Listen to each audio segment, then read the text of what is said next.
Hello everyone, welcome back to the Rana academy experiments. आप जानते हो इस चैनल के अंदर हम सिर्फ एक्सपेरिमेंट्स के बारे में ही बातें करते हैं और आज का एक्सपेरिमेंट है रिलेटेड टू वर्नियर कैलिपर। देखिए, at the end of this video मेरी ट्राई ये रहेगी कि आपको ये अच्छी तरह समझ में आ जाए कि वर्नियर कैलिपर का लीस्ट काउंट हम कैसे फाइंड आउट करते हैं और उसकी हेल्प से अगर आपको कोई भी इस तरह का सिलेंडर दिया जाएगा तो उसका डायमीटर कैसे कैलकुलेट किया जाता है और साथ में उसकी हाइट को कैसे मेजर कर सकते हैं। और हाँ, आपका काम क्या है, जल्दी से लाइक एंड सब्सक्राइब का बटन दबा दीजिए। तो बिना कोई टाइम वेस्ट किए चलिए शुरू करते हैं।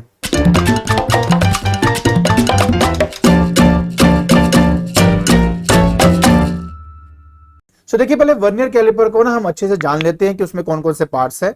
देखिए, सबसे पहली बात, ये जो आप यहाँ पे स्टील का यहाँ पे देख रहे हो इसको हम कहते हैं मेन स्केल, और उसके बाद ये जो ऊपर वाला आप देख रहे हो इसको कहते हैं वर्नियर स्केल।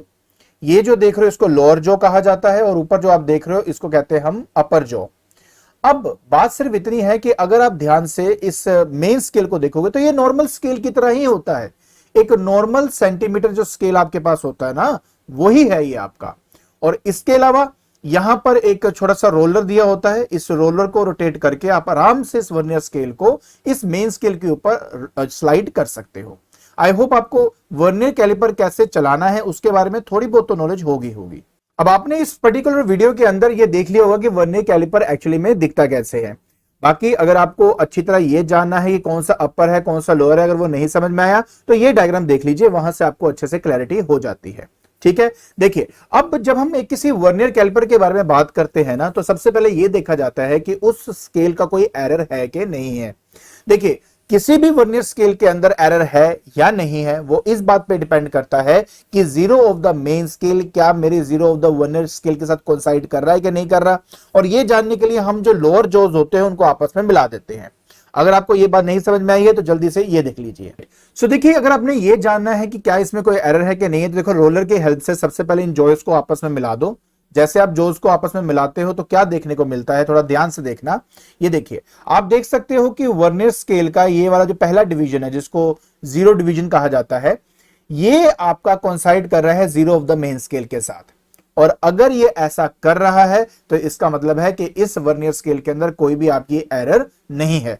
वर्नियर स्केल के एरर को जीरो एरर कहा जाता है।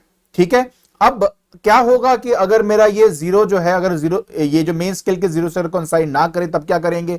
अगर ये आगे है तो क्या करना, अगर ये पीछे है तो क्या करना, इसके बारे में भी आपको मैं बताऊंगा। बट अभी के लिए यहां पे ये देखो कि आपका zero of the vernier scale zero of the main scale के साथ क्योंकि ये कोइंसाइड कर रहा है तो इसका मतलब है कि इसके अंदर कोई भी एरर नहीं है। और अब हम इस कंडीशन के अंदर कैसे लीस्ट काउंट फाइंड करते हैं, अब इसके बारे में अच्छे से जान लेते हैं। देखिए, सिंपल सी बात यह है कि हमेशा आपने यह देखना होता है कि कितने वर्नियर स्केल डिवीजन कितने मेन स्केल डिवीजन के साथ कोइंसाइड कर रहा है। देखिए, यहां पे जो सबसे पहला ये आपका जीरो है और कुल मिला के वर्नियर स्केल के अंदर हमारे 10 डिविजन्स होते हैं।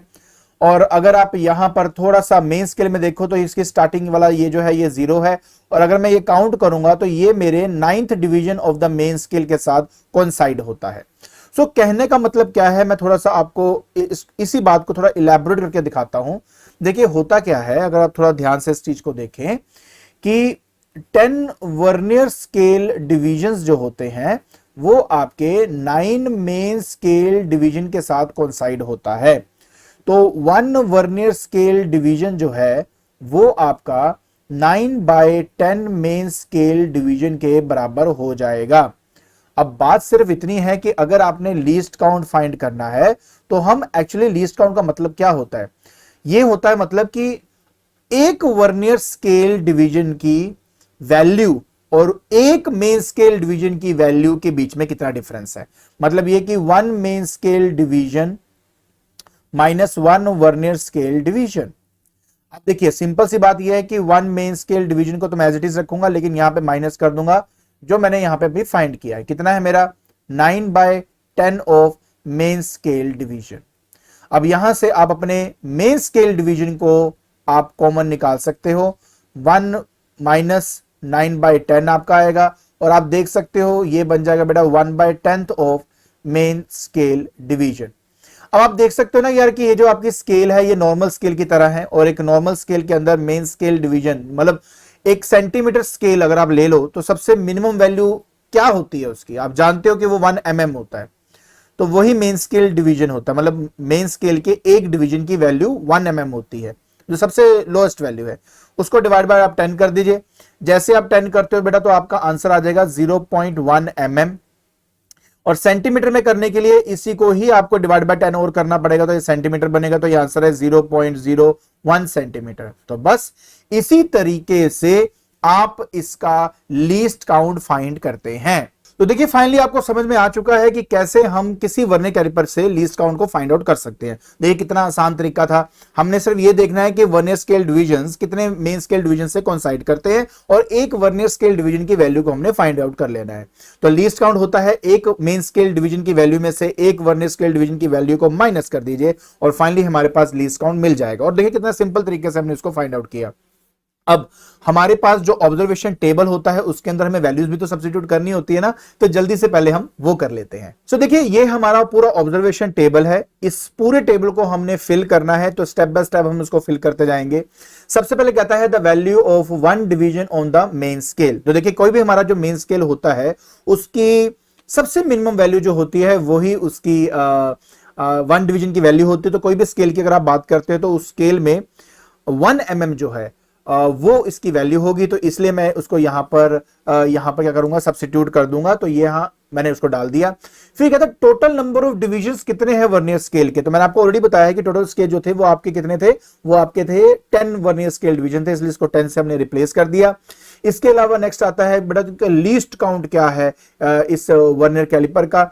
तो मैंने आपको ऑलरेडी फाइंड करके दिखाया है कि अगर मैं mm की बात करूं तो 0.1 है, और अगर मैं सेंटीमीटर की बात करता हूं तो 0.01 सेंटीमीटर इसका आंसर होता है। और क्योंकि zero of the vernier scale zero of the main scale के साथ कोइंसाइड करा था, तो इसका मतलब कोई भी इसमें एरर नहीं है, और इसलिए जीरो एरर इस केस में 0 mm या 0 सेंटीमीटर में लूंगा। आई होप आपको ये वाली बात अच्छी तरह समझ में आ गई होगी। तो चलिए अब मैं आपको आगे लेके चलता हूं। देखिए ऑब्जर्वेशन टेबल का हमने एक पार्ट तो खत्म कर लिया, लेकिन सवाल अभी वहीं का वहीं है कि सर अगर मान लीजिए कि zero of the main scale आपका zero of the vernier scale के साथ अगर कोइंसाइड ही नहीं कर रहा, तो उस टाइम एरर अगर आ रहा है तो उसको कैसे फाइंड आउट किया जाएगा, और एट द एंड जो हमारा रिजल्ट आ रहा है उसमें उसका इस्तेमाल कैसे किया जाएगा। तो चलिए आपको उस तरफ लेके चलता हूं। सो देखिए सिर्फ आपको एग्जांपल दिखाने के लिए मैं क्या कर रहा हूं कि इसको थोड़ा सा मैं पीछे की तरफ इस तरह से खिसका रहा हूं ताकि आपको समझा सकूं कि अब देखिए इस पर्टिकुलर चीज में आप देख सकते हो कि यहां पर जो जीरो है आपका वो मेरा मेन स्केल के जीरो से आगे की तरफ है। देख रहे हो ये ऐसे है, मतलब इस तरफ को है आपका, और क्योंकि ये जीरो मेरा इस जीरो के लेफ्ट साइड की तरफ लाई कर रहा है, तो इसका मतलब है कि इसके अंदर है एक नेगेटिव एरर। और जब एक नेगेटिव एरर होता है तो क्या करना होता है, देखिए सबसे पहले आप जान लीजिए क्या है, मैं आपको थोड़ा लिख के बताऊंगा तो आपको थोड़ा ज्यादा अच्छी तरह समझ में आएगा। देखिए तो ये क्या है, मेरा एक नेगेटिव एरर है आपका, और जब एक नेगेटिव एरर हमारे पास होता है तो उस टाइम हम क्या करते हैं, सिर्फ और सिर्फ ये देखते हैं कि कौन सा ऐसा पर्टिकुलर डिवीजन है जो मेन स्केल के साथ मेरा प्रॉपरली कोइंसाइड कर रहा है। तो मैं यहां पे देख सकता हूं बेटा कि ये वाली जो लाइन है जो कि अगर मैं ध्यान से देखूं तो ये देखो 0 1 2 3 4 5 6 7, ये जो 7 नंबर वाला वर्नियर स्केल डिवीजन है ना, ये मेरा कोइंसाइड कर रहा है मेन स्केल के साथ, बिल्कुल प्रॉपरली एक ही लाइन में होने चाहिए। और अगर मन में सवाल आता है सर अगर इससे पहले कोई कोइंसाइड कर रहा होता तो मैं उसको कंसिडर करता। देखिए अगर मेरे पास दो ऐसी लाइंस है जो एग्जैक्टली सेम कोइंसाइड कर रही है, तो सबसे पहले वाला जो होता है जो स्मॉलेस्ट वैल्यू होती है, हमेशा हमें वो डिवीजन वर्नियर का लेना होता है। ठीक है, अब यहां पे 7th नंबर वाला कर रहा है, तो करना क्या है, करना कुछ नहीं है, टोटल डिवीजन मेरे पास कितनी है 10, उस 10 में से जो नंबर कोइंसाइड कर रहा है बेटा उसको मैं माइनस कर दूंगा, और माइनस करने के बाद हम उसको लीस्ट काउंट से मल्टीप्लाई कर देते हैं। तो लीस्ट काउंट यहां पे क्या है, जैसे मैं अगर सेंटीमीटर की बात करूं तो 0.01 सेंटीमीटर आपका लीस्ट काउंट होगा, और क्योंकि नेगेटिव एरर है इसलिए इसके सामने माइनस का साइन आएगा। सो फाइनली आंसर है -3 इंटू 0.01 सेंटीमीटर, और फाइनली आंसर आ गया -0.03 सेंटीमीटर। अब सवाल यह है कि सर अब ये नेगेटिव एरर तो मेरे को मिल ही चुका है, लेकिन इस नेगेटिव एरर के केस के अंदर अगर मान लो ये नेगेटिव एरर आपको आ गया, तो अब मेरा फाइनल आंसर क्या होगा, तो कुछ नहीं, एक बार आपका जो भी फाइनल, अब आप एक्सपेरिमेंटली जो भी आपकी ऑब्जर्व्ड वैल्यू होगी, अब आपने क्या निकालना, फाइनल आंसर निकालना है। ठीक है, तो ऑब्जर्व्ड वैल्यू में से ये जो एरर होता है ना, ये हमेशा हमें माइनस करना होता है। कहने का मतलब है कि अगर नेगेटिव एरर है तो माइनस माइनस प्लस हो जाएगा ऑब्जर्वेशन वैल्यू के अंदर, और अगर ये पॉजिटिव एरर है, जो कि मैं अभी आपको आगे जगह बताऊंगा, तो वो इस वैल्यू में से सब्ट्रैक्ट हो जाएगा। तो बहुत सिंपल सा प्रोसीजर है, करना कुछ नहीं है। पहले तो ये देखो कि जीरो जो है वो आपका जीरो के मेन स्केल के जीरो के लेफ्ट में है कि राइट में। अगर लेफ्ट में है तो उसको नेगेटिव एरर कहते हैं। तो कौन सा कॉन्साइड कर रहा है वो देख लीजिए, 10 में से माइनस कर दीजिए एंड उसको लीस्ट काउंट से मल्टीप्लाई कर दो, and that will be the way to find out your negative error. I hope आपको ये बात अच्छी तरह समझ में आ गई होगी। देखा कितना आसान था नेगेटिव एरर को फाइंड करना, और उसी तरीके से हम पॉजिटिव एरर को भी बहुत आसानी से फाइंड आउट कर सकते हैं। चलिए आपको वो भी करके दिखाता हूं। सो देखिए, अब आपको यहां पे पॉजिटिव एरर दिखाने के लिए मैं हल्का सा राइट साइड में बेटा इसको खिसका रहा हूं मैं। अब देखिए, अगर आप थोड़ा यहां पे ध्यान से देखो तो आपको दिख रहा होगा प्रॉपरली कि कैसे मैंने zero of the vernier scale इस जीरो ऑफ मेन स्केल के राइट साइड में है, ठीक है ना। चलिए आपको मैं थोड़ा सा आराम से ध्यान से इसको दिखाना चाहूंगा। ये देखिए, ये है आपका वर्नियर का जीरो, ये है मेन स्केल का जीरो, देखिए, और ये इसके राइट साइड पे लाई कर रहा है। क्योंकि इसके राइट साइड में लाई कर रहा है तो ये हो गया मेरा एक पॉजिटिव एरर। अब सवाल यही है कि सर पॉजिटिव एरर को कैसे फाइंड आउट करते हैं। प्रोसीजर एग्जैक्टली आपका सेम है, बिल्कुल एग्जैक्टली सेम प्रोसीजर है आपका। आपको सिर्फ ये देखना है कि कौन सा पर्टिकुलर आपका वर्नियर स्केल डिवीजन मेरा मेन स्केल से कोइंसाइड कर रहा है, जो कि मैं ये वाला देख सकता हूं, ये बिल्कुल एक दूसरे के ऊपर लाइन कर रहे हैं। तो अगर ये एक दूसरे पे लाइन कर रहे हैं तो इसका मतलब हुआ कि 6th डिवीजन आपकी कोइंसाइड कर रही है। तो देखिए, पॉजिटिव एरर को फाइंड करने के लिए पहले तो आपने क्या करना है, जो भी कोइंसाइड कर रही है उसको नंबर को यहां लिखोगे। जैसे 6th वाला कोइंसाइड कर रहा हो सकता कोई और भी कर रहा हो, बट मैं आपको सिर्फ समझाने के लिए बता रहा हूं कि 6th वाला कोइंसाइड कर। अच्छा, उससे पहले कोई वर्नियर स्केल का डिवीजन कोइंसाइड कर रहा होता तो मैं वो लेता। अब लेकिन यहां पे सिर्फ 6th वाला कर रहा है तो मैंने 6th वाला लिया, और उसके बाद उसको मल्टीप्लाई करना है लीस्ट काउंट के साथ, जो कि 0.01 सेंटीमीटर है आपका। सो फाइनली आपका आंसर आ जाएगा 0.06 सेंटीमीटर। देखा, वर्नियर कैलिपर के अंदर जब हमने नेगेटिव एरर किया था तो माइनस लगाकर मैंने 10 में से माइनस किया था, बट पॉजिटिव एरर केस में 10 में से माइनस नहीं करते। आपका जो भी वैल्यू आ रहा है, आप उसको जो भी कोइंसाइड कर रहा है मेरे मेन स्केल के डिवीजन के साथ प्रॉपरली, बस उसको हम मल्टीप्लाई कर देते हैं, और मल्टीप्लाई करने के बाद लीस्ट काउंट के साथ मल्टीप्लाई करने के बाद आपको आपका पॉजिटिव एरर मिल जाता है। मतलब बात सिर्फ इतनी है यार कि फाइनल अगर आपको आंसर निकालना पड़ेगा ना, तो उस केस में जो भी ऑब्जर्व्ड वैल्यू आपके पास आएगी उसमें से इस एरर को आप माइनस कर दोगे तो आपका फाइनल आंसर आपको मिल जाएगा। क्लियर? चलिए आगे बढ़ते हैं। सो फाइनली आप लोगों ने ये अच्छी तरह से सीख लिया है कि कैसे हम लीस्ट काउंट को फाइंड आउट करते हैं, क्या जीरो एरर होता है। अगर zero of the vernier coincide कर रहा है, जीरो ऑफ द मेन तो कोई एरर नहीं है, लेकिन अगर वो कोइंसाइड नहीं कर रहा तो कैसे आप पॉजिटिव और नेगेटिव एरर को फाइंड आउट कर सकते हो, और उन एरर्स को फाइंड करने के बाद आप फाइनल आंसर के अंदर उसको कैसे यूज करते हो, ये भी आपने सीख लिया है। तो चलिए अब जल्दी से आपको एक्सपेरिमेंट की तरफ लेके चलता हूं। इस एक्सपेरिमेंट के अंदर मैंने ऑलरेडी बताया था कि मेरे पास एक यहां पर देखो ये मेरा सिलेंडर है। अब ये जो सिलेंडर आपको दिख रहा है, मुझे इसका डायमीटर कैलकुलेट करना है और साथ में इसकी हाइट को कैलकुलेट करना है। तो जल्दी से मैं आपको डायमीटर जो है वो कैलकुलेट करके दिखा देता हूं। सो देखिए क्या करेंगे, सबसे पहले ना हमने वर्नियर कैलिपर के अंदर इस सिलेंडर को कुछ इस तरीके से रख देना ताकि ये प्रॉपरली ना मेरे वर्नियर स्केल के जॉज के अंदर ये फंस जाए। और प्लीज इस बात को अच्छे से देख लेना कि ये जो आपका रोलर है ये आपने इसको दबाए रखना ताकि ये जो है वो नीचे गिरे ना आपका। बस उसके बाद आपने सिर्फ इस रीडिंग को अच्छे से ध्यान से पढ़ना है और उसके हिसाब से आपको आंसर मिल जाएगा। अब सबसे बड़ा सवाल ये होता है कि सर इसको पढ़ना कैसे है, कैसे हम इसकी रीडिंग को फाइंड आउट करते हैं। देखिए बहुत ही सिंपल है। सबसे पहले मैं आपको इसके फॉर्मूले की तरफ लेके चलता हूं ताकि आपको एक बहुत ही फेयर आइडिया लग जाए कि आपने करना क्या है। देखिए सबसे पहले ऑब्जर्व्ड वैल्यू को फाइंड करने के लिए आपको चाहिए मेन स्केल की रीडिंग, पहले तो ये चाहिए, ठीक है। साथ में आपको फाइंड करना होता है एन की वैल्यू। एन क्या है? एन वो वर्नियर स्केल डिवीजन की वैल्यू है जो मेन स्केल से कोइंसाइड कर रहा है, और साथ में उसको लीस्ट काउंट से मुझे मल्टीप्लाई करना है। तो ये मुझे करना है। अब अपना थोड़ा सा ध्यान से इसको देखें तो मेन स्केल रीडिंग कौन सी लेनी है ये समझ में आ जाएगा। देखिए ये है मेरा zero of the vernier scale, है ना, this is the zero of the vernier scale. तो zero of the vernier scale से जस्ट पहले, क्या बोल रहा हूं मैं, जस्ट पहले, ये वाला जस्ट पहले जो मेन स्केल की रीडिंग होती है वो हमें यहां पे नोट करना होता है। देखिए आप अच्छी तरह समझदार हो, ये मेरा 2 है तो ऑब्वियस है ये मेरा 1.5 होगा, ये क्या होगा 1.5, ये मेरा 1.4, ये मेरा 1.3, और फाइनली ये क्या होगा बेटा, दिस इज ऑफ कोर्स मेरा 1.2। तो ये जो मेरा 1.2 यहां पे मेरे को मिला है ना, ये ही एक्चुअलिटी में मेरा मेन स्केल रीडिंग है। तो 1.2 तो हमारा मेन स्केल रीडिंग यहां पे आ जाएगा। प्लस अब देखिए ध्यान से देखो कि वर्नर की कौन सी डिवीजन है जो मेरे मेन स्केल से बिल्कुल परफेक्टली कोइंसाइड कर रहा है। तो यही तो हमें यहां पे देखना है और क्या हमने करने के लिए आए हैं। तो अगर आप थोड़ा ध्यान से देखोगे तो ये वाला जो डिवीजन है आपका, ये देखिए 8th नंबर वाला, ये देखो ये वाला, ये एग्जैक्टली एक दूसरे के ऊपर लाई कर रहे हैं, एक दूसरे के नीचे लाई कर रहे हैं। तो मतलब कौन सा डिवीजन बेटा कोइंसाइड कर रहा है, तो मेरा आंसर क्या होगा, 8th नंबर वाला जो डिवीजन है वो मेरा यहाँ पे कोइंसाइड कर रहा है। ठीक है, तो इसलिए मैं यहां पे क्या लिख दूंगा 8, और आप भी जानते हो बेटा जो लीस्ट काउंट है वो मेरा 0.01 सेंटीमीटर है। सो फाइनली मेरा आंसर 1.28 सेंटीमीटर मुझे मिल जाएगा। ठीक है, तो बस इस तरीके से आपने अपनी सबसे पहली रीडिंग लेनी थी। सो देखिए हमने ऑलरेडी रीडिंग तो करके देख ही लिया है, तब यहां पे वैल्यू भी तो सब्स्टिट्यूट कर देते हैं ना। देखिए सबसे पहले यहां पे डालूंगा मैं 1.2, जो मैंने आपको बताया था कौन सा डिवीजन मैच कर रहा था, 8th नंबर वाला डिवीजन मैच कर रहा था, उसको हमने मल्टीप्लाई किया अपने लीस्ट काउंट के साथ जिसकी वैल्यू 0.08 आई। इन दोनों को बेटा हमने ऐड कर दिया तो फाइनली 1.28 हमारा आंसर हो जाता है। तो ये तो है मेरी सबसे पहली रीडिंग। अब बात आती है कि सर सेकंड और थर्ड रीडिंग कैसे लेंगे, तो चलिए मैं आपको लेके चलता हूं आपके सेकंड रीडिंग की तरफ। देखिए सेकंड रीडिंग के लिए हम क्या करते हैं कि अपने सिलेंडर को ना हल्का सा रोटेट कर देते हैं। रोटेट करने के बाद फिर से वही सेम प्रोसीजर हमने दोबारा करना है। और अब आप इस रीडिंग को ना ध्यान से देखो और आपको आपका आंसर ऑटोमेटिकली देखो यहां पे मिल जाएगा।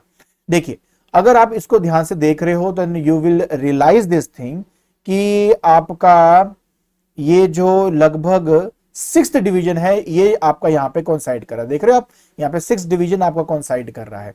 तो बस मेन स्केल रीडिंग तो वही होती है जो मैंने आपको ऑलरेडी बताया है कि यार जस्ट 0 से जस्ट पहले वाला। तो ये अगर मेरा 0 है, मैं थोड़ा सा आपको कलर चेंज करके बताऊंगा तो आपको ज्यादा दिखाई देगा। देखिए अगर ये मेरा 0 है तो 0 से जस्ट पहले वाली जो रीडिंग है आप देख सकते हो कि वही है, सेम है यार, कोई भी इसमें ज्यादा प्रॉब्लम वाली बात तो है ही नहीं है। तो देखिए फाइनली मैं इसको कैसे करूंगा। अब यहां पर ना मेरे पास क्या निकालना है, मुझे ऑब्जर्व वैल्यू फाइंड करनी है। तो देखिए 1.2 तो ये है ही है, साफ दिख रहा है मेरे को, है ना। और इसमें देख सकते हो 6th वाला जो है वो प्रॉपरली आपका कोइंसाइड कर रहा है, क्योंकि 6th वाला आपका प्रॉपरली कोइंसाइड कर रहा है। सिर्फ इसी वजह से मैं यहां पर 6 नंबर लिख दूंगा और उसको मल्टीप्लाई कर दूंगा 0.01 सेंटीमीटर जो कि लीस्ट काउंट था। तो फाइनली आंसर आ गया बेटा 1.26 सेंटीमीटर। तो इस तरीके से आप अपनी ये वाली रीडिंग को नोट करेंगे। सो देखिए अब हम यहां पे भी अपनी रीडिंग्स को डाल लेते हैं। तो 1.2 हमारा मेन स्केल रीडिंग आया था। जो 6 नंबर था ये वो वर्नियर स्केल की डिवीजन थी जो एक्चुअली में कोइंसाइड कर रहा था आपका। उसके बाद अगर मैं 0.1 और 6 को मल्टीप्लाई करूं तो 0.06 मुझे मिलता है। फाइनली मेरे पास जो ऑब्जर्वेशन आती है, जो ऑब्जर्व डायमीटर जो होता है वो 1.26 का मुझे मिल जाएगा। आई होप आपको ये वाली बात समझ में आ गई होगी। अब बात रह जाती है सिर्फ ये कि सर थर्ड रीडिंग बता दीजिए, तो जल्दी से हम वो कर लेते हैं। अब बात रह गई है कि मुझे सिर्फ आखिरी एक रीडिंग लेनी है, तो उसके लिए फिर क्या करूंगा, उसको हल्का सा और रोटेट कर दूंगा और उसको मैं फिर से इस रोलर की हेल्प से अच्छे से टाइटली उसको पकड़ लूंगा। और ठीक है, ये बात रखना कि प्रॉपर्ली ये उस पर टाइटली रखा होना चाहिए। अच्छा, उसके बाद अब आप ध्यान से फिर से इसको देखो कि कौन सी आपकी रीडिंग है जो यहां पर इसके साथ कोइंसाइड कर रही है। तो जैसे आप यहां पर देख ही सकते हो प्रॉपर्ली कि आपका इस केस में भी ये 10th है, ये 9th है, ये 8th है, ये 6th वाला, राइट, ये 6th वाला देखो फिर से आपका प्रॉपर्ली यहां पे कोइंसाइड कर रहा है। तो बस यार अब आपको अच्छी तरह पता है कि आपने अब क्या करना है। और ये भी आप देख सकते हो कि फिर से मेरा 1.2 जो है वो मेन स्केल की रीडिंग है। सो आंसर ये आ जाएगा बेटा कि 1.2 और कौन सा है 6th वाला मेरा कोइंसाइड कर रहा है, 0.01 मेरा लीस्ट काउंट है, मल्टीप्लाई करेंगे तो 1.26 सेंटीमीटर आपको यहां पे मिल जाएगा। आई होप ये बात आपको अच्छी तरह यहां पर समझ में आ गई है। चलिए अब हम इसकी वैल्यू भी इसके अंदर डाल लेते हैं और फाइनली अपना जो मीन ऑब्जर्व डायमीटर है इसको कैलकुलेट कर लेते हैं। तो बात बहुत सिंपल है, 1.2 था, 6 आपका कोइंसाइड करा था, 6 को मैंने 0.01 से मल्टीप्लाई किया तो 0.06 मेरे पास आ गया और फाइनली ऑब्जर्व डायमीटर मेरा बन जाता है 1.2 प्लस 6 इंटू 0.01 जो कि 1.26 है। अब मेन डायमीटर का मतलब क्या हुआ, ये तीनों जो वैल्यूज आपको दिख रही हैं इन सबको हमने ऐड करके डिवाइड बाय 3 कर देना है। तो जब हम इसको डिवाइड बाय 3 करते हैं तो इसका जो वैल्यू है 1.2666 ऐसे आता है, तो राउंड ऑफ करके हमारा आंसर 1.27 हमें मिल जाता है। तो इस तरीके से आपने अपना पहला पार्ट कवर करना था। अब बात रह गई है कि मुझे इस सिलेंडर की हाइट पता करनी है, तो वो भी हम झट से अभी कर लेते हैं। तो देखिए बेटा, हाइट पता करना बड़ा ही आसान है। दोनों जो लोअर जॉज को ओपन करो और इसके अंदर इसको अच्छे से टिका दीजिए, और याद रखें बेटा कि आपने अपने रोलर की हेल्प से उसको अच्छे से पकड़ के रखना ताकि गिरे ना। और बस अब आपने इसकी जो रीडिंग है उसको नोट डाउन करना है। जैसे आप रीडिंग नोट करेंगे तो आपको पता लग रहा होगा कि अब कौन सा आपको कॉन्साइड कर रहा है, कौन सा आपको कॉन्साइड नहीं कर रहा। तो एक बार मैं आपकी यहाँ पे हेल्प कर देता हूँ, आप प्लीज ध्यान से देखें कि पहले तो सबसे पहले ये देखते हैं कि यार मेन स्केल की रीडिंग मेरी क्या आनी चाहिए, राइट। तो थोड़ा उसको देखते हैं। ये मेरा है 0, राइट, ये मेरा 0 है। तो 0 से जस्ट पहले क्या नंबर है, 5। तो इसका मतलब है जो 5 है वो मेरा यहाँ पे मेन स्केल की रीडिंग हो गई है। कौन सा कॉन्साइड कर रहा है, देखो ये वाला 6th डिवीजन जो है वर्नियर की वो कॉन्साइड कर रही है। तो बस बेटा हमने 6 को मल्टीप्लाई करना है 0.01 के साथ, और फाइनली मेरा जो आंसर है 5.06 सेंटीमीटर, ये इसकी एक हाइट मुझे मिल जाती है। आई होप ये आपको समझ में आ गया होगा। अब देखिए हमारा काम है कि ये जो टेबल आपको दिया गया है इसको भी पूरा कर लेते हैं। देखिए सबसे पहले मेन स्केल की अगर मैं बात करता हूं तो इसकी वैल्यू 5 है, जो मैंने ऑलरेडी फाइंड आउट किया था।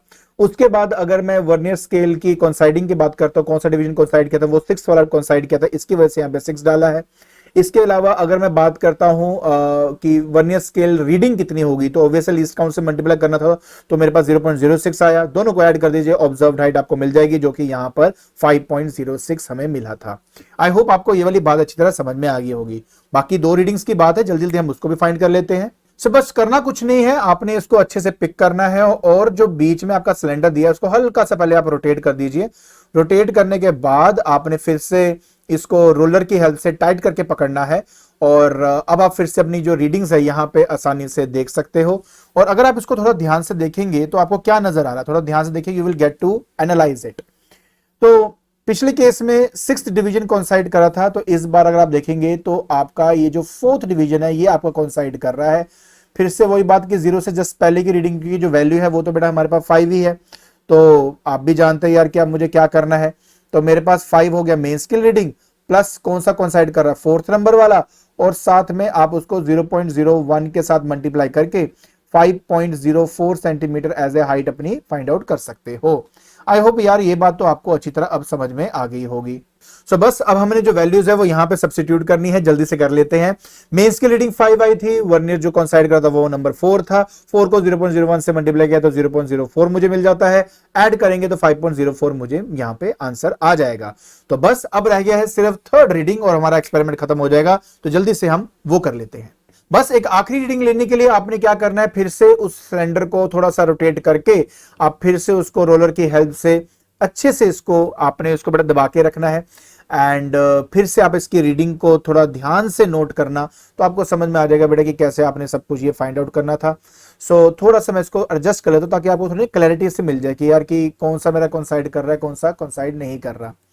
सो अगर आप थोड़ा सा इसको ध्यान से देखेंगे तो आपको समझ में आएगा कि इस पर्टिकुलर केस के अंदर ये जो आपका तीसरे नंबर वाला है, ये जो देखो ना, ये 1 2 3 है ना, ये 5 है ना, ये 4 है, ये 3 है, ये आपका 2 हो गया। तो थोड़ा सा जो अगर आप ध्यान से देखेंगे तो आपका ये जो 3 नंबर वाला है ये आपका प्रॉपर्ली यहां पर कॉन्साइड कर रहा है, ठीक है ना। नहीं, 3 नंबर वाला, 2 नंबर वाला, ये 2 नंबर वाला आपका प्रॉपर्ली यहां पे देखिए कॉन्साइड कर रहा है आपका। तो 2 नंबर वाला कॉन्साइड करने का मतलब हुआ कि यहां पे आ गया बेटा आपके पास 5 प्लस 2 इंटू 0.0 आपका यहां पे आ जाएगा 1, और देखिए बेटा फाइनली हमारे पास आ गया 5.02। तो आई होप आपको ये समझ में आ गया होगा तीसरी रीडिंग आपको कैसे मिलेगी। Very good. चलिए अब हम जल्दी से अपना टेबल कंप्लीट करते हैं और एक्सपेरिमेंट को खत्म करते हैं। सो फाइनली हमारा 3rd रीडिंग हमें मिल चुका है।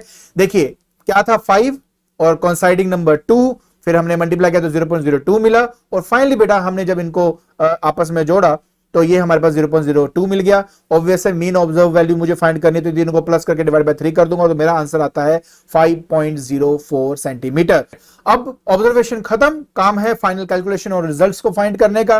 तो देखिए जब ट्रू डायमीटर की बात करूं तो ऑब्वियस है मीन ऑब्जर्व वैल्यू जो मेरे पास आई थी उसमें जो मेरा 0 एरर है उसको माइनस करना, और अगर आपने देखा था कि मेरा 0 of the vernier 0 of the main scale के साथ क्योंकि कोइंसाइड कर रहा था तो कोई भी एरर नहीं था, इसलिए हमारा जो ट्रू वैल्यू है वो 1.27 ही आएगा, और साथ में जो मेरा हाइट है वो भी 5.04 ही मेरे को मिल रहा है। इसलिए फाइनल रिजल्ट ये है यार कि डायमीटर मेरा 1.27 है और जो लेंथ है मेरा 5.04 है। तो फाइनली हमने वर्नियर कैलिपर का ये जो एक्सपेरिमेंट है अपना फिनिश कर लिया है। I hope at the end of this lecture आपको अच्छे से क्लियर है कि आपने करना क्या था। देखिए वर्नियर कैलिपर क्या होता है उसके बारे में मैंने आपको बताया, दूसरा उसका लीस्ट काउंट कैसे फाइंड करते हैं, साथ में अगर आपके पास एक सिलेंडर है तो उस सिलेंडर का आप किस तरीके से डायमीटर कैलकुलेट कर सकते हो, उसके हाइट को कैलकुलेट कर सकते हो, उसके बारे में हमने सारी बातें करी। आई होप आपको ये सब अच्छी तरह से समझ में आ गया होगा। ठीक है, तो आज के लेक्चर के अंदर हमने वर्नियर कैलिपर के बारे में सब कुछ स्टडी कर लिया है, और अगर आपको ये वीडियो पसंद आती है तो please like it, share it and subscribe it. आज के लिए बस इतना ही। Thank you so much.